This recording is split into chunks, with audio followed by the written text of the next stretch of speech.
کہ جب تم بیوی ڈھونڈو تو اس میں نیکی ہو، تقوی ہو، پرہیزگاری ہو، صالحیت ہو، اور یہ ساری، اور بلکہ یہ بھی فرمایا کہ لڑکی کو دیکھنے جاؤ تو لڑکی کی ماں کو دیکھو، یعنی کہ اس کا عکس ہوتی ہے بیٹی اپنی ماں کا.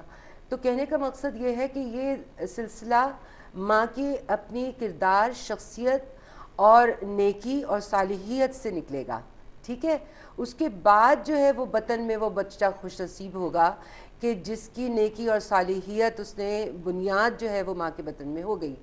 اب ہمارا دھیان اس طرف جانا چاہیے کہ ماں باپ جس وقت کہ اللہ تعالیٰ ان کو اس نعمت کی خبر سنتے ہیں وہ عطا کرتا ہے، تو اس وقت بے شک دعائیں اپنی جگہ، دعائیں بے شک اپنی جگہ، اب سوچ اپنی جو ہے نا اس کا زاویے بدلنے ہیں کہ یہ ایک بہت بھاری ذمہ داری ہے، بے شک بے شک بہت بھاری ذمہ داری ہے، بڑی اور خوبصورت بات بہت آپ نے کہ سوچ کے زاویے بدلنے ہوتے ہیں. اعلیٰ صحیح. منصب ہے. بے یہ شک والدین بہت اعلیٰ منصب بلا کے شبہ. اوپر ہیں، اللہ تبارک و تعالیٰ نے ان کو رکھا ہے. اور یہ سوچیں کہ آج ہم ماں باپ ہیں، کل کو ہمیں، کل کے لیے ماں باپ تیار کرنے ہیں. بے شک جب انسان یہ سوچے گا تو وہ پھر اپنی وہ ساری کمزوریاں، وہ ساری کیفیات، جن سے کمیاں اور تنگیاں جن سے وہ گزرتا ہوا اس اسٹیج پہ آیا ہے کہ وہ ماں اور باپ ہے، تو وہاں خواتین کے لیے واقعی میں لمحہ فکریہ ہے یہ تمام ماؤں، بہنوں، بیٹیوں کے لیے کہ ہمیں جو جنم دینا ہے، جو اللہ تبارک و تعالیٰ ہم سے اپنے فضل و کرم سے ایک انسان کو باہر لائے گا، اس کی کتنی بھاری ذمہ داری ہم پہ کہ کل کا وہ ایک بہترین بیٹا، بہترین شہری، بہترین بھائی، بہترین شوہر اور بہترین باپ بن سکے. اسی طرح سے لڑکی کے لیے ہے. تو یہ ایک بہت بڑی ذمہ داری ہے جس کو نبھانا ہے، اور آج کا بویا ہوا آپ کل اس کو کاٹیں گے، تو یہ چیز ذہن کے اندر رہے. تو اس لیے آپ کے سوال، آج کا بویا ہوا کل آپ کے سامنے آئے گا تناور درخت بن کے. بے شک اس میں کوئی شک نہیں ہے. اور یہ بات تو ہو رہی تھی کہ جب بچے کی پیدائش نہیں ہوتی تو اس سے پہلے ہی اس کے لیے ذمہ داریاں یعنی اس کے حقوق متعین کر دیے جاتے ہیں. اور وہ جس طرح سے بتایا کہ ماں کے پیٹ میں بھی اس کی حفاظت کرنا لازم ہے، اس کا زندہ رکھنا، اس کے لیے ان تمام چیزوں کا اہتمام کرنا جو ایک ماں کو شب و روز اختیار کرنے چاہیے. اور سب سے زیادہ ماں کا صالح ہونا بہت ضروری ہے، اور باپ کا بھی. ماں اور باپ دونوں نیک اور صالح ہوں گے تو اولاد بھی نیک اور صالح ہوگی. لیکن یہاں بات ہو رہی ہے اب پیدائش کے بعد کی، کیونکہ یہ تو پیدائش سے پہلے کی بات ہوئی، لیکن پیدائش کے بعد بھی اولاد کے بڑے حقوق ہیں. اب یہ بات آج بڑی غور کرنے والی اور توجہ طلب ہے، اس لیے کہ اس کے بعد ہم نے عمل کی طرف چلنا ہے. تو آئیے چلتے ہیں محترمہ ثریا قمر صاحبہ کی جانب اور ان سے جانتے ہیں کہ اس حوالے سے وہ کیا وضاحت کریں گے. دیکھیے، ابتداً جیسا گفتگو میں فرمایا سعدیہ انصاری صاحبہ نے کہ سارے عمل میں ہمیں جو کردار بہت نمایاں نظر آ رہا ہے وہ ہے ماں کا، یعنی عورت کا. عورت جتنی صالح اور صاحب کردار اور صاحب سیرت ہوگی، بچے پہ اس کے اثرات اتنے ہی مرتب ہوں گے. بے شک. پھر اب یہ باری ہوتی ہے کہ اللہ نے خوشخبری سنائی اور اس کے یہاں ولادت ہوئی. تو طریقہ اسلام اتنا خوبصورت دین ہے کہ ہر مرحلے پہ ہماری رہنمائی کرتا ہے، قدم قدم پہ ہماری رہنمائی کرتا ہے، اور کوئی خانہ اور کوئی گوشہ ہماری زندگیوں کا اس سے خالی نہیں ہے. بے شک. محمد صلی اللہ علیہ وسلم کو جب یہ خبر ہوئی کہ حضرت حسین علیہ السلام دنیا میں تشریف لائے ہیں، تو بی بی فاطمہ نے آپ کو اطلاع بھجوائی تو آپ تشریف لائے اور حضرت حسین کے کان میں اذان اور اقامت کہی اور اس کا جواز بھی بتا دیا کہ بنیادی طور پہ بچے کی شخصیت جو ہے وہ بالکل اس سے توحید کا جو ایک پیغام ہے اس کے ذہنوں میں اور اس کے دل میں اجاگر ہو جائے. اور وہ بالکل اسے پھر یہ بھی کہا گیا کہ ایک بیماری ہے ام الصبیان جسے ہم کہتے ہیں، وہ اس بیماری سے محفوظ رہتا ہے. ام الصبیان جو ہے وہ مرگی کی بیماری ہے. جب اذان اقامت ہوتی ہے آپ کا بچہ اس بیماری سے محفوظ ہو گیا. یعنی یہ پہلا حق ہے اس کا. بالکل پہلا حق ہے کہ اذان اور اقامت. اور دوسرا یہ ہے کہ گھر میں جو نیک اور صالح لوگ ہوں ان سے تہنیک کروائی جائے اس کی. یعنی تہنیک کا یہ ہے کہ کوئی کھجور جو ہے اس کو چبا کے اور اس کو بچے کے تالو میں لگایا جائے. صحیح. یعنی اس کو تہنیک کا عمل، اس کو تہنیک کا عمل کہتے ہیں اور یہ جاری و ساری رہا ہے. اور پھر یہ بھی سوچنا چاہیے کہ بچے کی تربیت جو ہے اصل میں دنیا میں آنے سے پہلے ہو رہی ہوتی ہے. ماں کے سارے اعمال جو ہے اس پہ وہ متاثر ہو رہا ہوتا ہے. وہ سارے جو کیفیات ہیں جب اس کو اللہ تعالیٰ قوت سماعت عطا کر دیتے ہیں ماں کے بطن میں اور تو وہ جان لیتا ہے کہ دنیا میں ہو کیا رہا ہے. ماں کے ہر عمل کا اس کے اوپر اثر مرتب ہوتا ہے. ماں اگر نماز کی پابند ہے تو آپ یقین جانیے کہ اس کا اثر بچے پہ پڑتا ہے. پھر یہ کہ یہ کوشش کی جانا چاہیے کہ جو جس خاتون کی ولادت ہونے والی ہے وہ خود اس بات کا اہتمام کرے کہ کوئی خاص وقت مقرر کر لے کہ نمازوں کے علاوہ بھی وہ کچھ اذکار کرے. اور لوگ یہ کہتے ہیں کہ سورہ مریم پڑھنا چاہیے, اس جانب توجہ دلائی جاتی ہے کہ سورہ مریم پڑھیں تاکہ ولادت میں آسانی بھی ہو. یعنی ہر معاملے میں اللہ سے رجوع رکھا جائے اور اللہ سے مدد مانگی جائے تو اللہ تعالیٰ تمام کاموں میں آسانی کر دیتے ہیں. اور اولاد جو ہے واقعتاً ایک بہت بڑی نعمت ہے جس پہ پوری نہ صرف گھر کا دار و مدار ہے بلکہ مستقبل کا دار و مدار ہوتا ہے, پوری امت کا دار و مدار ہوتا ہے. ایک بہترین شہری آپ اگر کسی امت کو دیں گے تو اس کا مطلب یہ ہے کہ بہترین مسلمان دیں گے آپ. تو فوکس یہ ہونا چاہیے کہ ماں جو ہے بہترین مسلمان بنانے کی طرف اس کی توجہ دلائے. اور پھر یہ جو بچے کا حق ہے رضاعت کی مدت جو 1-2 سال مقرر ہے, اب وہ ہو یہ گیا ہے ہمارے گھروں میں کہ طفل میں کیا خو آئے ماں باپ کے اتوار کی, دودھ تو ڈبے کا ہے, تعلیم ہے سرکار کی. تو یہ جو محرومی ہے بچے کی, اس کی باڈی جو ہے وہ ایک اس توانائی سے محروم رہتی ہے جو اللہ تعالیٰ نے قدرتی طور پہ ماں کے دودھ کی شکل میں بچے کے لیے اتارا ہے. اور اللہ تعالیٰ اتنا رحیم اور کریم ہے کہ بچے کے دنیا میں آنے سے پہلے اس کے خوراک کا اور غذا کا اہتمام کر دیا اور ماں کے دل میں اس کے لیے ایک نرمی, شفقت, محبت ڈال دی کہ وہ آنے سے پہلے اس کی تیاری کو مکمل کرتی ہے اور خوش ہوتی ہے.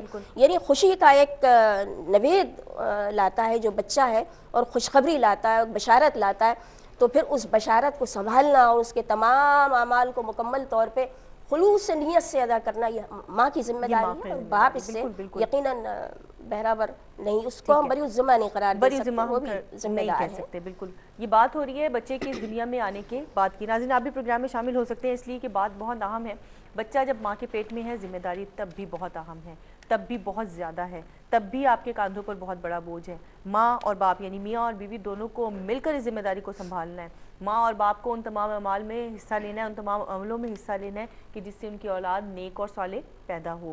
اب یہاں پر ماں کو اپنی خوراک کا بھی خیال رکھنا ہے کیونکہ اس کو اپنے بطن میں پلنے والے بچے کا خیال رکھنا ہے. تو اس لیے اس کو اپنی خوراک کا بھی خیال رکھنا ہے, اپنی صحت کا بھی خیال رکھنا ہے تاکہ آنے والا بچہ صحت مند ہو. ہماری اکثر بڑی بوڑھیاں بہت ساری باتیں اس دورانیے میں کر رہی ہوتی ہیں. ایک کالر ان کو شامل کرتے ہیں پروگرام میں. السلام علیکم. وعلیکم السلام. جی کون اور کہاں سے بات کر رہی ہیں؟ میں سکر سے بات کر رہی ہوں. سکر سے, کیا کہنا چاہیں گی میری بہن؟ میں جو آپ نے باجی بتایا تھا نا پہلے آل عمران کا آیت, وہ مجھے بتائیں کہ کہاں سے شروع ہوئی ہے اور کہاں تک پڑھنی ہے. اچھا. اور میری شادی کو باجی 10 سال ہو گئے ہیں اور مجھے اولاد نہیں. ٹھیک ہے ٹھیک ہے ٹھیک ہے, اللہ خیر کرے گا انشاءاللہ, اللہ تعالیٰ آپ کو صاحب اولاد کرے. میری بہن سکر سے شامل ہوئی ہیں, سورہ آل عمران کی کون سی آیت ہے یہ جاننا چاہتی ہیں, انشاءاللہ تعالیٰ پروگرام کے آخر میں ہم آپ کو ضرور بتائیں گے. ناظرین پروگرام میری پہچان جاری. آج ہم بات کریں اولاد کے حقوق کے حوالے سے کہ ماں باپ کو کس طرح سے ان حقوق کو ادا کرنا ہے. ابتدا ہم کر چکے ہیں, انشاءاللہ تعالیٰ پروگرام جاری اور ساری رہے گا, بات کرتے رہیں گے, آپ بھی پروگرام میں شامل ہوتے رہے گا لیکن ایک مختصر سے وقفے کے بعد. پروگرام میری پہچان میں کہتے ہیں آپ کو ایک بار پھر خوش آمدید. ناظرین آج ہم بات کریں اسلام میں اولاد کے حقوق کے حوالے سے, اور یقیناً ہم دیکھتے ہیں کہ اللہ تبارک و تعالیٰ نے ہر ایک مخلوق کے لیے اپنے رحم کو اسی طرح رکھا ہے, چاہے وہ پرندے ہیں, چاہے وہ حیوان ہیں, چاہے وہ انسان ہیں, چاہے وہ, اور خاص طور پہ جب ہم معصوموں کی بات کرتے ہیں یعنی بچوں کی بات کر رہے ہوتے ہیں, معصوم بچوں کی, تو ہم دیکھتے ہیں کہ اللہ تبارک و تعالیٰ نے ان کا انتظام ماں کی گود سے لے کر اس کے بطن سے لے کے اس کی گود میں آنے اور پھر ان کی تربیت اور پروان چڑھنے تک کتنے خوبصورت اس انداز میں کیا ہوا ہے کہ ماں باپ اور دیگر لوگوں کی ذمہ داریاں اس طرح سے فوکس ہو گئی ہیں کہ اگر آپ کسی ایک چیز سے بھی ہٹتے ہیں تو وہاں وہ خلا دکھائی دینے لگتا ہے. یہ بڑی میں بعض دفعہ میں بڑا تجربہ کر رہی ہوتی ہوں, دیکھ رہی ہوتی ہوں ان چیزوں کو کہ ذرا سا میرے اپنے بھی بچے ہیں, اگر میں کبھی کسی طرف سوچتی ہوں کہ یار تھوڑا سا اس کو چھوڑ دیتے ہیں کچھ عرصے کے لیے, تو میں دیکھتی ہوں کہ وہ کمی, وہ خلا نظر آنے لگتا ہے اور پھر فوراً اس کو فل کرنا پڑتا ہے اور پوری طاقت کے ساتھ کرنا پڑتا ہے. تو اللہ تعالیٰ نے بڑا خوبصورت نظام یہ بنایا ہے اور حقوق کے حوالے سے ہر ایک کا اللہ تبارک و تعالیٰ کی ذات نے خیال رکھا. وہاں پر جس طرح بھی ہم بات کر رہے تھے پیدائش سے پہلے اور گود میں آنے کے بعد, کچھ آپ کہنا چاہیں گی یا سوال کو آگے بڑھائیں؟ نہیں, میں وہی تربیت کے ہی حوالے سے کہنا چاہوں گی کہ دیکھیے ماں کا تو جو کردار ہے وہ تو ظاہر ہے کہ اسی وقت سے جب اللہ نے اس کو اس نعمت کی خبر سنائی ہے اس وقت سے شروع ہو گیا ہے. تو اس کو بطن میں بھی جو عورت کی کیفیات ہے وہ اس قدر پاکیزگی اور طہارت کی ہونی چاہیے, مسلسل باوضو رہنا اور اللہ اور اس کا ذکر اور تسبیحات, جیسا کہ ابھی بہن نے بھی عرض کیا. میرے کہنے کا مقصد یہ ہے کہ دیکھیے یہ ساری چیزیں جو ہے نا اس بچہ ماں کے بطن میں بہت کچھ ایبزارب کر رہا ہے. وہ ماحول, اسی لیے ماحول اچھا بنانے کا اور اس کے اندر پاکیزگی اور طہارت کا کہا گیا ہے کہ اس میں رہے, کہ حالانکہ اس کی آنکھیں بند ہیں وہ ماں کے پیٹ میں, لیکن پھر بھی وہ سب کچھ ایبزارب کر رہا ہے. اس دوران میں لڑائی جھگڑے, اونچا بولنا, یہ ساری چیزیں اس کی جسمانی صحت کا اور ذہنی صحت کا دونوں کا خیال ہمیں رکھنا ہوتا ہے. اچھا, اور وہ پھر جب بچہ دنیا میں آتا ہے تو ہم دیکھتے ہیں اس کی بہت ساری حرکاتوں سے اکنات سے پتہ چل رہا ہوتا ہے کہ یہ چیزیں اس نے ماں کے پیٹ سے ایبزارب کر لی. بالکل کرتا ہے وہ, بالکل اسی طرح سے ہوتا ہے, اس کا ایبزاربنٹ مائنڈ ہے. اب جب کہ وہ آ گیا ہے اس دنیا کے اندر, جیسا کہ بہن نے کہا کہ وہ اذان, تحنیک اور وہ تکبیر وغیرہ سب اس مرحلے سے گزر گیا ہے. اب بھی یہ نہ سوچے کہ وہ سو رہا ہے تو وہ کچھ سن نہیں رہا ہے. اللہ تبارک و تعالیٰ نے اس کو اتنا الرٹ رکھا ہے, ہمیں اس سے زیادہ الرٹ رہنا ہے, کیونکہ وہ بے شک سو رہا ہے لیکن اس کے باوجود جو باہر کے ایٹماسفیئر میں آوازیں ہیں اور باتیں ہیں وہ سب اس کے اوپر افیکٹ کر رہی ہوتی ہے. یہ میرا سائیکالوجی بہت ہی انٹرسٹنگ. اس بات کو میں مزید آگے بڑھاؤں گی. ایک کالر ہے. السلام علیکم. ہیلو, السلام علیکم. وعلیکم السلام. کون اور کہاں سے بات کر رہی ہیں؟ جی میم, میں فاطمہ بات کر رہی ہوں. فاطمہ کہاں سے؟ میم میں طارق روڈ سے بات کر رہی ہوں. اچھا, کراچی سے بات کر رہے ہو, بولو. سب سے پہلے تو میں آپ کو بہت مبارکباد دوں گی کہ آپ اتنا خوبصورت پروگرام کرتی ہیں کہ بس آپ دل لبھا لیتی ہیں, اور ایون میری اماں آپ کو بہت دعا دیتی ہیں. بہت شکریہ, بہت شکریہ. بس دعاؤں کی ہی ضرورت ہے. بچے کوئی سوال ہے آپ کا آج کا؟ جی جی بالکل. میرا ایک سوال ہے کہ کہتے ہیں کہ ماں باپ دونوں کی ذمہ داریاں ہوتی ہیں. ہمیشہ ماں باپ کے لیے ایک جملہ ہوتا ہے, اور بالکل ایسا ہے کہ ہمیں ماں باپ کے فرائض میں کسی بھی قسم کی کمی نہیں چھوڑنی چاہیے. ٹھیک ہے, لیکن رادر دین صرف ماں ہی کا کیا یہ فرض ہے کہ ماں ہی اپنے سارے فرائض پورے کرے؟ کیونکہ بعض سچویشن میں باپ اپنے فرائض کو بالکل ادا نہیں کرتے. ٹھیک ہے, اور اس کو وہ ادا کرنا ہی نہیں چاہتے. ٹھیک ہے, تو پلیز مجھے یہ بتائیے کہ مطلب باپ کا کیا بچوں پہ حق ہے کہ وہ بچوں کے لیے کچھ سوچے, کچھ کرے ان کے فیوچر کے لیے, یا بچے صرف لاوارث ہوتے ہیں اور صرف لائک ان کا کوئی حق نہیں, مطلب فرض نہیں ہوتا؟ پلیز اس بارے میں مجھے بتائیے. فاطمہ, اللہ تعالیٰ آپ کو طویل عمر دے, نیک نصیب کرے اور دنیا اور آخرت کی تمام نعمتوں سے اور آسائشوں سے نوازے. جہاں تک بات ہے والد کے حوالے سے, تو میں آپ دیکھ رہے ہوگے کہ میں سوال کے جواب میں ہر سوال جو بھی کر رہی ہوں اس میں والد اور والدہ دونوں کا تذکرہ کر رہی ہوں کہ صرف ماں ہی نہیں, باپ کی بھی ذمہ داری ہے, اور چونکہ باپ کفیل ہے تو باپ کے اوپر زیادہ ذمہ داری ہے. اس بات کو میں مزید تھوڑا سا آگے واضح کرتی ہوں. بہت شکریہ آپ کے پروگرام میں شامل ہونے کا. بیٹا اپنا خیال رکھیے گا. اچھا, اس طرح کے سوالات یقیناً بچوں کے ذہن میں جب آتے ہیں تو ایسا جب ہی ہوتا ہے جب پریکٹیکلی ان کے ساتھ کچھ ہو رہا ہوتا ہے. تو والد کی ذمہ داری چونکہ زیادہ اس میں اہم ہے. آپ نے بھی خود کہا تھا نا کہ وہ خلاصہ رہ جاتا ہے, آپ ذرا سا, اسی لیے میں کہہ رہی ہوں یہ بہت بڑی بھاری ذمہ داری ہے. للہ اس کو ہنسی مذاق میں مت ڈالیں. آپ ایک نسل جو ہے آگے, اس کی ذمہ داریاں آپ کے اوپر ہیں کہ آپ جیسا اپنے اولاد کو پروان چڑھا رہی ہیں, جس قسم کے لباس, جس قسم کی سوچ, جس قسم کی فیسلٹیز, ہر چیز اس کے اندر شامل ہے.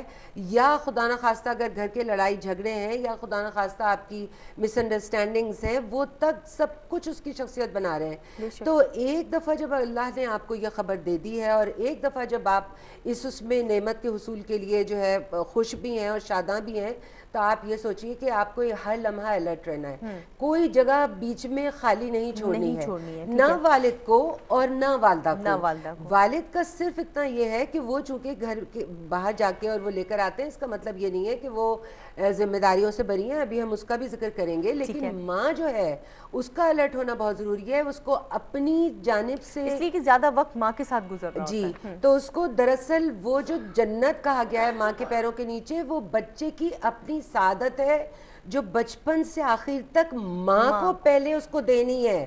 یہ سعادت ہے بچے کی، کوئی جنت نہیں ہے تلووں کے نیچے، بلکہ وہ بچے کی سعادت ہے. تو اب آپ اس کو کتنا سعادت مند بناتے ہیں، کتنا گاڈ کانشیس بناتے ہیں، کتنا اس کو اطاعت کی. اگر آپ اس کو اللہ کی اطاعت سکھائیں گی تو وہ کل کو آپ کی بھی اطاعت. بالکل. میں آپ کی اسی بات کو مزید لے کے چلوں گی. محترمہ سریہ قمر صاحبہ کی طرف حکم ہے کہ بچہ جب 7 برس کا ہو تو اس کو نماز کے لیے کہو، یہاں تک کہ جب وہ 10 برس کا ہو جائے تو تھوڑا سختی بھی برتو. یہ ساری چیزیں ہم بیان بھی کرتے ہیں اور بتاتے بھی رہتے ہیں، لیکن اگر والدین خود ہی نماز کے پابند نہ ہوں تو کیسے ممکن ہے کہ وہ اپنی اولاد کو نماز پڑھائیں گے؟ ہاں، ایک اہم سوال ہے، اور ہم یہ دیکھ رہے ہیں کہ ہمارے گھروں کا جو نقشہ ہے کہ رات کو بہت دیر تک جاگنا اور صبح بہت دیر تک سونا. تو اور بالعموم یہ نقشہ وہاں ہوتا ہے کہ جہاں والد جو ہے وہ کوئی ایسا کسی ایسے روزگار سے متعلق ہو کہ جہاں صبح نہ جانا پڑتا ہو. تو بچے کی ماں بھی سو رہی ہے اور پورا گھر سو رہا ہے. بالکل. تو یہ ایک بد نصیبی کی بات ہے. الحمدللہ ہم مسلمان ہیں اور 5 وقت کی نماز اللہ تعالیٰ نے ہم سب پر فرض کر دی ہے، اور ایک نظم قائم ہے ہماری پوری حرکات و سکنات میں. ہم ایک نظم میں اور دائرے میں رہتے ہوئے جو کام کریں گے اس کے ثمرات ہم اپنی زندگیوں میں دیکھیں گے. اصل میں ہر چیز ہمارے معاشرے میں تلپٹ ہو چکی ہے، یعنی بالکل معاشرہ جو ہے ایک اس جانب گامزن ہے جہاں پہ اصلاح کی ضرورت ہمیں بہت زیادہ محسوس ہو رہی ہے. کہیں کہیں تو اگر تکرار کی جائے تو بچے جواب دیتے ہیں کہ بھئی آپ کون ہیں، آپ اپنی نمازوں سے مطلب رکھیں، ہمیں اپنی نمازوں سے مطلب ہے. بات آپ کی ہے کہ جب والدین نہیں پڑھ رہے نماز تو کیسے؟ نصیحت بے اثر ہے گر نہ ہو درد، یہ گر ناسے کو سمجھانا پڑے گا. تو بات یہ کہ جو کام ہم خود نہیں کر رہے اس کا اثر بھی نہیں ہوگا. لیکن اس کا یہ مطلب نہیں ہے کہ ہم خود نہیں پڑھ رہے تو ہم اچھائی کی طرف گامزن بھی نہیں کریں گے. بات یہ ہے کہ ہمارے گھروں میں ایک مشترکہ خاندانی نظام موجود ہے، اس میں دادا ہیں، دادی ہیں اور دیگر احباب رشتہ دار ہیں، وہ بس رہے ہوتے ہیں اور وہ بچے کی تربیت میں اپنا کردار ادا کرتے ہیں. یعنی یہ تو ہماری بد نصیبی ہوئی نا، کسی ماں کی یہ بد نصیبی ہوئی، اور اس پہ ہم پہلے بحث کر چکے کہ ماں کو ہونا کیسا چاہیے. لہذا ماں اپنے آپ کو ہر لحاظ سے اس نعمت کو حصول کا جو اللہ تعالیٰ اسے دے رہا ہے اس کو پھر اس کی ادا کرنے کی بھی ذمہ دار بنے اور اللہ سے ہر معاملے میں اپنے لیے رہنمائی اور مدد طلب کرے تو اللہ تعالیٰ اس کو ظاہر ہے کہ راہ کو آسان کرے گا. یہ بہت بھاری ذمہ داری ہے. یہ جز وقتی کام نہیں ہے اولاد کی تربیت، یہ کل وقتی کام ہے، یہ رکتا نہیں ہے. اولاد کی تربیت جو ہے کبھی نہیں رکتی. ماں کے چلنے پھرنے سے، ماں کے اٹھنے سے، ماں کے گفتگو کرنے سے، ماں کے کھانا تیار کرنے سے، ٹیبل پہ لگانے سے لے کے ہر عمل بچہ دیکھ رہا ہوتا ہے اور سیکھ رہا ہوتا ہے. تو کوشش یہ کی جائے کہ نماز اگر نہیں پڑھ رہے تو کیسے پابند، پہلے تو خود پڑھیں. خود پڑھنا ضروری ہے، جب یہ بچہ سیکھے گا. پھر اس کو ایسا لٹریچر دیں جس سے وہ دین کی بنیادی باتیں سیکھ سکے اور اس کو اپنی زندگی میں پریکٹیکل کر سکے. اور میں ایک چیز اور کہنا چاہوں گی جو پہلی گفتگو میں مسنگ رہ گئی کہ وہ اس کو لوٹانا چاہتی ہوں وہاں پر گفتگو کو، کہ ہم نے یہ نہیں کہا کہ بچے کا اچھا نام رکھا جائے، بچے کا عقیقہ کیا جائے. یہ بھی ایک والدین پہ ذمہ داری ہوتی ہے کہ 7ویں دن یہ کیا جائے اور نام اچھا رکھا جائے. اور نبی کریم صلی اللہ علیہ وسلم نے یہ فرمایا کہ جو اچھے نام ہیں ان میں سے عبداللہ، عبد الرحمن. اور پھر یہ کہ پیغمبروں کے نام پہ اب یہ عجیب و غریب ایک رواج پا گیا ہے کہ ہم بہت ہی مشکل پسندی والے نام رکھ لیتے ہیں جو بالکل جن کا صوتی تاثر بھی عجیب و غریب سا ہوتا ہے. تو کوشش یہ کی جائے کہ میں آپ کی بات کو مزید آگے بڑھاؤں گی، لیکن ابھی ہمارے ساتھ کالرز ہیں، ان کو شامل کرتے ہیں. السلام علیکم. ہلو، السلام علیکم. وعلیکم السلام. کون اور کہاں سے بات کر رہی ہیں؟ جی میں آن لائن سے بات کر رہی ہوں، فاطمہ نام. فاطمہ جی فاطمہ کیا کہنا چاہیں گی؟ جی میں یہ کہنا چاہتی ہوں کہ میں رات کو جو سوتی ہوں تو کبھی کبھی نا وتر نہیں پڑھ کر سوتی ہوں کہ تہجد کے لیے اٹھنا ہے بول کر. ٹھیک ہے. تو کبھی اٹھ جاتی ہوں، تقریباً اٹھ جاتی ہوں. کبھی کبھی آنکھ میں تھوڑا شوگر کی مریض بھی ہوں اور دوسری بھی بہت کچھ ہے الحمدللہ، لیکن اس کی وجہ سے میں اٹھ نہیں پاتی ہوں. تو میری وتر فجر بھی نہیں ہوتی، وتر بھی نہیں ہوتی. وہ پتہ نہیں گولیوں کا اثر ہوتا ہے یا کیا ہے، ٹیبلٹ نہیں معلوم. کبھی کبھی دیر ہو جاتی ہے، تو اس کا کیا ہوگا؟ ٹھیک ہے. میں قیام اللیل پڑھتی ہوں تو جب وتر بھی پڑھ لیتی ہوں، لیکن جب قیام اللیل نہیں کہ رات کو تہجد پڑھنے کا ارادہ ہوتا ہے، بہت خواہش ہوتی ہے. ٹھیک ہے فاطمہ، ٹھیک ہے. ہم آپ کو آپ کے سوال کا جواب دیں گے بھی کچھ ہی دیر میں. ایک اور کالر ان کو شامل کرتے ہیں. السلام علیکم. جی کال ڈراپ ہو گئی, کافی دیر سے ویٹ پہ تھی. بہت شکریہ آپ لوگوں کے کال کرنے کا.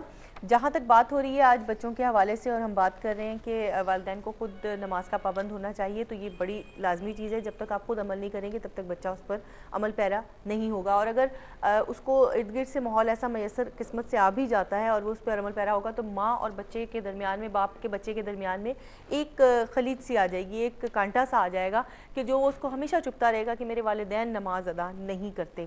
تو ان باتوں کا خیال رکھنا بہت ضروری ہے, کیونکہ ان کے حقوق ہمارے پاس محفوظ ہیں اور ان تک پہنچانا آپ کی ہماری ذمہ داری ہے. تو ہمارے ساتھ رہیے گا, پروگرام میری پہچان جاری. آپ سے کریں گے ملاقات ایک مختصر سے وقفے کے بعد. پروگرام میری پہچان میں کہتے ہیں آپ کو ایک بار پھر خوش آمدید. آج ہم بات کریں اسلام میں اولاد کے حقوق کے حوالے سے, اور یقیناً ماں باپ کی اس پہ بہت بڑی ذمہ داری. ابھی تک ہم والدہ کے حوالے سے بات کر رہے تھے, کیونکہ بچے کے اس دنیا میں یعنی خوشخبری آنے سے لے کے اس دنیا میں آنے تک, اور پھر رضاعت کا جو عمل ہے اس میں بچہ ماں کے بہت قریب رہتا ہے. اس لیے ہم نے کوشش کی کہ ماں کے ان تمام ذمہ داریوں کو ہم واضح کر سکیں. لیکن ابھی ہم چلیں گے والد کے حوالے سے بھی, کیونکہ کچھ دیر پہلے فاطمہ تھی میرے ساتھ, لیکن ابھی ایک اور کالر بھی ان کو شامل کرتے ہیں. السلام علیکم. السلام علیکم. وعلیکم السلام. کون اور کہاں سے بات؟ مسز وقار بات کرتی ہوں گلشن سے. مسز وقار گلشن سے, کیا کہنا چاہیں گی؟ آپ کا شو بہت اچھا ہے, سب سے پہلے اس کی تعریف کروں گی میں, بہت اچھا شو کر رہی ہیں آپ. بہت شکریہ. اور دوسری بات یہ کہ مجھے سوال یہ پوچھنا ہے, ابھی آپ کے رول کے بارے میں, آپ کی کیا ذمہ داریاں بہت سارے. کس حوالے سے میری ان کی آواز کافی کٹ کے آئی میرے تک؟ جبکہ اولاد فرما بردار ہے, پھر بھی باپ غلط کرے تو ان کے کیا حقوق ہے؟ اچھا, اولاد فرما بردار ہے لیکن والد ان کے ساتھ صحیح نہیں چل رہے, تو ان کے بالکل میں ابھی وہی بات کرنے جا رہی ہوں. مسز وقار, ابھی آپ سنیے گا انشاءاللہ تعالی. ہم ابھی والد کے حقوق کی طرف ہی آ رہے ہیں, کیونکہ ظاہر ہے وہ کفیل ہیں, ان کی ذمہ داریاں ہیں, اللہ تعالیٰ نے ان کے اوپر یہ ذمہ داریاں ڈالی ہیں. ٹھیک ہے, تو بہت شکریہ پروگرام میں شامل ہونے کا, پروگرام کی پسندیدگی کا, پروگرام پسند کرنے کا بہت شکریہ. ہم بات کریں بچوں کی تعلیم و تربیت میں والدین کے حوالے سے. والدہ کا تذکرہ ہم نے کیا, اب ہمارے ہیں والد صاحب کی طرف, کیونکہ ان کے بغیر بھی بچے کی تربیت نامکمل ہوتی ہے. وہ بیٹی ہو یا بیٹا, دونوں کو باپ کی توجہ اتنی ہی چاہیے جتنی ماں کی توجہ چاہیے. فرق اتنا ہوتا ہے کہ باپ اور ماں کے درمیان ایک چھوٹا سا, چلو اس کو تھوڑا سا آگے چل کے کرتے ہیں. ہمارے ساتھ ہماری مہمان موجود ہیں, ان کی جانب چلتے ہیں تاکہ والد کی ذمہ داری ہم جان سکیں. جی سرش, دیکھیے والد کا جیسا کہ ذکر ہوا کہ ظاہر ہے کہ وہ کفیل ہیں, بہت کم وقت بچوں کے ساتھ گزرتا ہے, لیکن یہ حکم جو ہے والد کے لیے ہے کہ اپنے اہل و عیال کو نار جہنم سے بچاؤ. اس میں والد اپنے ماتحت ہیں جتنے ان کو بچائیں گے, اور والدہ جو ان کے انڈر میں ہے ان کو بچائیں گے. ہر لحاظ سے دونوں کے اوپر ذمہ داری ہے. بے شک حضرت علی رضی اللہ تعالیٰ نے اس کو اس طرح سے ادلوہم وعلموہم, یعنی اس کا تفسیر میں لکھتے ہیں کہ ان کو ادب سکھاؤ اور علم سکھاؤ. تو والد کا جتنا وقت بھی بچوں کے ساتھ گزر رہا ہے وہ بھی ادب اور علم سکھائیں گے, وہ بھی امر و نہی سکھائیں گے, اور خود اگر نہیں اس کے اوپر عمل کرتے تو ظاہر ہے ان کے لیے مشکل ہوگا. تو ظاہر ہے کہ ان کو اس کے اوپر عمل کرنا ہے. پھر اذان اور تکبیر بچے کی جو ہے دائیں کان میں اور بائیں کان میں, اور تہنیک جیسا کہ ذکر ہوا, اس کے بعد پھر اس کی بسم اللہ ہے, اس کا عقیقہ ہے, لڑکا ہے تو اس کی ختنہ ہے, ان کی دعائیں ہیں. بعض لوگوں کو ان چیزوں کا بالکل نہیں پتہ, بالکل علم نہیں ہے, لیکن یہ والد ہی کی ذمہ داری ہے کہ اس کو کسی سے یہ چیز جاننی ہے اور کرنی ہے. اسی طرح سے نام رکھنے میں والد اور والدہ دونوں کی آپس کی اس سے ہوتا ہے. تیسری چیز یہ ہے کہ دیکھیے آج کا دور کی ہم بات کریں, آج کے دور کے اندر جب ٹیکنالوجی اور یہ میڈیا, سوشل میڈیا اس قدر اسٹرانگ ہو گیا ہے, اور بچے کے ہاتھ کے اندر جو ہے وہ ہے موبائل ہے, تو آج کے دور کے اندر میں یہ کہتی ہوں کہ والد کی ایک بہت, والدہ کی تو ہے ہی, وہ تو صبح سے شام تک سارے کام میں کر رہی ہیں اور ان کی ہے, لیکن والد کی اس لیے کہ تھوڑا سا ایک ڈر اور تھوڑا سا وہ والد کا ہوتا ہے بچوں کے دل میں, تو وہ شام کے وقت ان کی ذمہ داری ہے کہ وہ آ کے دیکھیں کہ آج کہاں کیا کیا گیا. دوسری بات بہت اہم یہ ہے کہ بچوں کے پاس جتنا وقت ہے آپ کو اس میں آپ رل جائیں گے, آپ اپنا بالکل ختم, آپ کے اپنی ذات اس میں ہو جاتی ہے.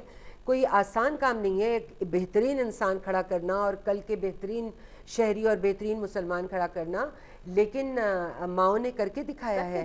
تو لہٰذا آپ کی قربانیاں جو ہیں وہ آپ کے سامنے اس وقت ہی آئیں گی جب والد اور والدہ دونوں اپنی ذمہ داریوں کو محسوس کریں گے. جب والد شام کو آتے ہیں ان کے احکامات بچے زیادہ سنتے ہیں اور ان کا ہولڈ اسٹرانگ ہے, تو اس وجہ سے وہ اس کا جائزہ لینا, کدھر ان کو جانا ہے, کیا ان کو دینا ہے, کیسے مدارس میں ڈالنا ہے. دیکھیے تعلیمی اداروں کی جو چوائس ہے وہ والد کی ہوتی ہے کیونکہ وہ باہر نکلتے ہیں.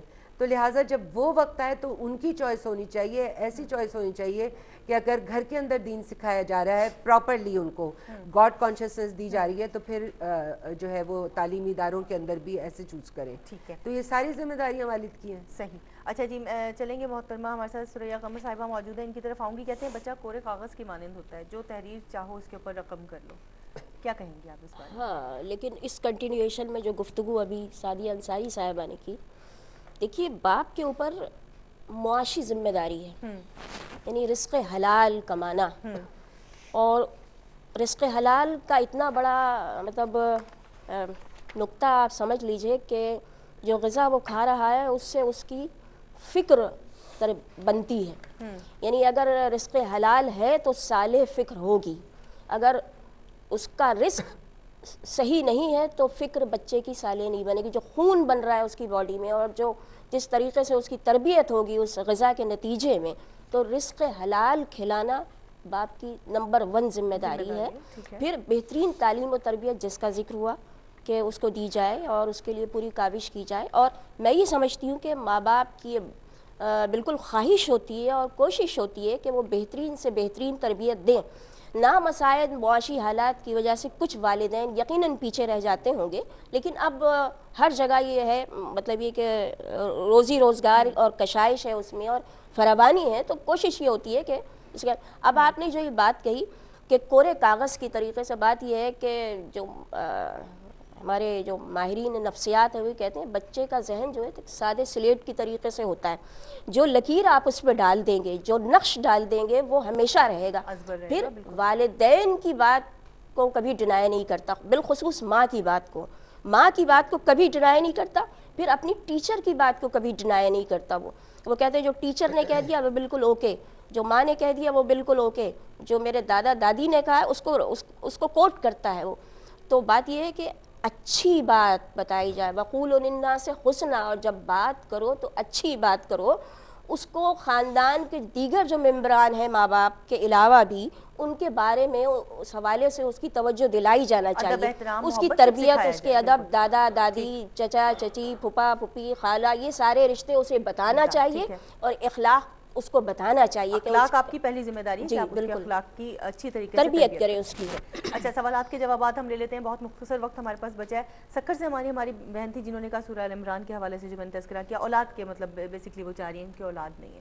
اچھا, اولاد نہیں ہے تو اس کی جو آیت ہے غالباً سورۃ الانبیاء میں ہے 89 آیت میں, وہ دعا ربی لا تذرنی فردن و انت خیر الوارثین 89 آیت ہے. یہ حضرت زکریا علیہ السلام کی غالباً جو ہے دعا ہے, لیکن یہ ان کے لیے کہ جو اولاد کے طلبگار ہیں ان کے لیے یہ خاص طور پر پڑھنے کے لیے دعا کریں تو اللہ تعالیٰ انشاءاللہ انہیں صاحب اولاد کرے گا.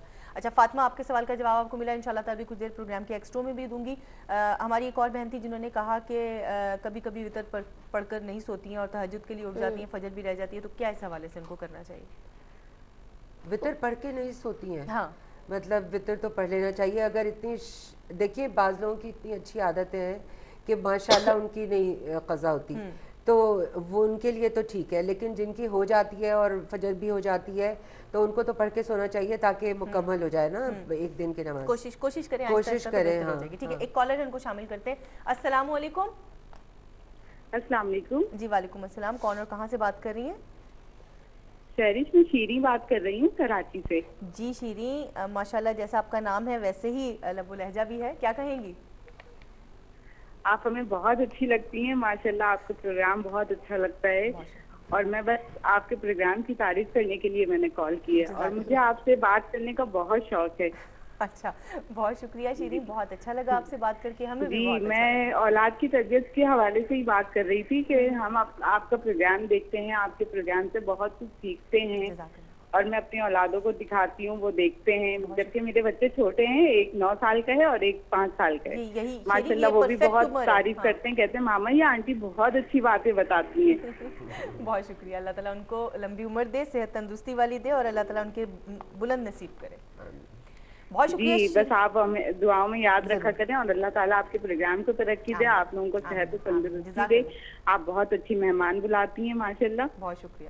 بہت خوشی ہوئی آپ سے بات کر کے. جزاک اللہ جزاک اللہ. وقت ہوتا شیریں میں آپ سے ضرور گفتگو کرتی مزید, لیکن ابھی وقت بہت تیزی سے ختم ہو رہا ہے, اس لیے بہت شکریہ آپ کے پروگرام میں شامل ہونے کا. اپنا بہت خیال رکھیے گا.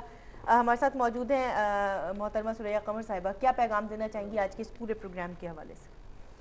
دیکھیے, سب سے بڑھ کر یہ ہے کہ ہمیں بعمل ہونا پڑے گا اور ہمارے گھروں کو تبدیل ہونا پڑے گا. جو گھروں کا نقشہ بن چکا ہے اس میں واقعہ یہ ہے کہ عورت بھی صبح ہوتے ہی نکل جاتی ہے اور مرد بھی نکل جاتا ہے, اور بچے اسکول کی جانب چلے جاتے ہیں. جب بچہ گھر واپس آتا ہے تو ماں کو نہیں پتہ. ہماری ماؤں کو گھر میں قرار سے رہنا پڑے گا تو تربیت ہوگی. میں یہ پیغام دینا چاہتی ہوں کہ مائیں قرار سے گھروں میں رہیں اور والد اپنی ذمہ داریاں پوری کریں بھرپور انداز. ٹھیک ہے, بہت شکریہ آپ دونوں مہمانوں کا. ناظرین, آج ہم بات کر رہے تھے اسلام میں اولاد کے حقوق کے حوالے سے. تو یقیناً جس طرح سے میرے مہمانوں نے گفتگو کی وہ آپ تک پہنچ گئی. اللہ تعالیٰ ہم سب کو اس پر عمل کرنے کی توفیق عطا فرمائے. اگر والد اور والدہ دونوں, یہ بات بہت چھوٹی سی ہے, میں پروگرام کے اینڈ پہ کہنا چاہوں گی, دیکھیں اللہ تعالیٰ نے والد کو کفیل بنایا, لیکن موجودہ ہمارا معاشرتی سسٹم ایسا ہو گیا ہے کہ فائنینشلی شاید ہم ان چیزوں کو, ان ضرورتوں کو پورا کرنے کے لیے دونوں تگ و دو میں لگ گئے. لیکن اس بات کو بالکل مت بھولیے کہ اس ساری کوشش میں آپ یہ تگ و دو کر کس کے لیے رہے ہیں. یقیناً آپ کا ٹارگٹ وہ اولاد ہے. تو اگر آپ اس اولاد کو ہی پس پشت ڈال کر اور اپنے پیسے کمانے کی دھن میں نکل گئے ہیں تو پھر وہ پیسہ آپ کے کسی کام کا نہیں ہے, کیونکہ نہ وہ دنیا میں آپ کے کسی کام آئے گا. جب تک آپ اس کو استعمال کرنے کی عمر میں جائیں گے تب تک اللہ حافظ ہو رہا ہوگا, اور پھر جب وہ اولاد کے ہاتھ میں آئے گا تو چونکہ ان کی تو تربیت ہوئی نہیں ہے, اس کو استعمال کیسے کرنا ہے یہ ان کو سمجھ میں نہیں آئے گا. تو اس لیے کوشش کریں کہ جو آپ کما رہے ہیں اس میں اپنی زندگی میں, جیسے آپ خود اپنے تمام امور کر رہے ہیں, اس میں اپنی اولاد کو اپنا حصہ سمجھیں, اپنے جسم کا حصہ سمجھیں. کہ جس طرح آپ اپنے ہاتھ, بازو, پاؤں سب اپنے جسم کے ساتھ لے کر چل رہے ہیں, اسی طرح آپ کو اپنی اولاد کو بھی ساتھ لے کر چلنا ہے. تو تب جا کر آپ ان کی تربیت کر پائیں گے. اگر آپ اپنی کسی ایک بچے کو بھی پیچھے چھوڑ دیں گے تو سوچ لیجئے کہ آپ نے اپنی کتنی نیکیاں ضائع کر لی. وہ جنت کے جو بالا خانے ہیں وہ ان کے لیے ہیں کہ جنہوں نے اپنے تمام امور پورے کیے, جنہوں نے اپنی تمام ذمہ داریاں پوری کی. اللہ سے اولاد مانگی, اللہ نے دے دی, لیکن اس نعمت اور رحمت کا استعمال کیسے کرنا ہے یہ آپ کے اوپر ڈیپینڈ کرتا ہے. تو کوشش کیجئے اگر آپ والد ہیں تو والدہ کے ساتھ حسن سلوک سے رہیں, آپس میں محبت سے رہیں, کیونکہ آپ کا محبت سے رہنا آپ کے بچوں کے لیے ایک بہترین پیغام چھوڑ جائے گا. اور پھر جو والد ہیں اگر وہ کفیل ہیں اور والدہ گھر میں ہیں تو پھر ان کو یہ چاہیے کہ جو کچھ والد نے بچوں کے لیے متعین کر دیا ہے اس پر سختی سے عمل پیرا ہو جائیں, اور اپنے بچوں کو بھی بتائیں کہ بیٹا تمہارے باپ نے تمہارے لیے یہ ٹارگٹ بنایا اور تمہیں یہاں تک پہنچنا ہے, تمہیں وہاں پہنچ کر دکھانا ہے اپنے باپ کو. تو ان تمام چیزوں کے لیے میاں اور بیوی کا آپس میں باہمی تعلق مضبوط ہونا بہت ضروری ہے. تو کوشش کیجئے کہ اپنا تعلق بہت مضبوط بنائیے تاکہ آپ کے اولادوں کے درمیان میں خلا نہ آئے, اور اللہ تعالیٰ انہیں ایک بہترین مستقبل دے اور وہ بہترین مسلمان, بہترین امتی ہونے کی حیثیت سے سامنے آئے. اللہ تعالیٰ آپ سب کا حامی و ناصر ہے. پروگرام میں کسی بھی قسم کی غلطیاں کوتاہی پر معافی کی طلبگار ہوں. آج کے پروگرام سے اجازت لوں گی. انشاءاللہ تعالیٰ اگلے ہفتے بشرط زندگی ہوگی آپ سے دوبارہ ملاقات. تب تک کے لیے اپنی میزبان سحر شیخ کو دیجیے گا اجازت. فی امان اللہ. السلام علیکم ورحمۃ اللہ وبرکاتہ.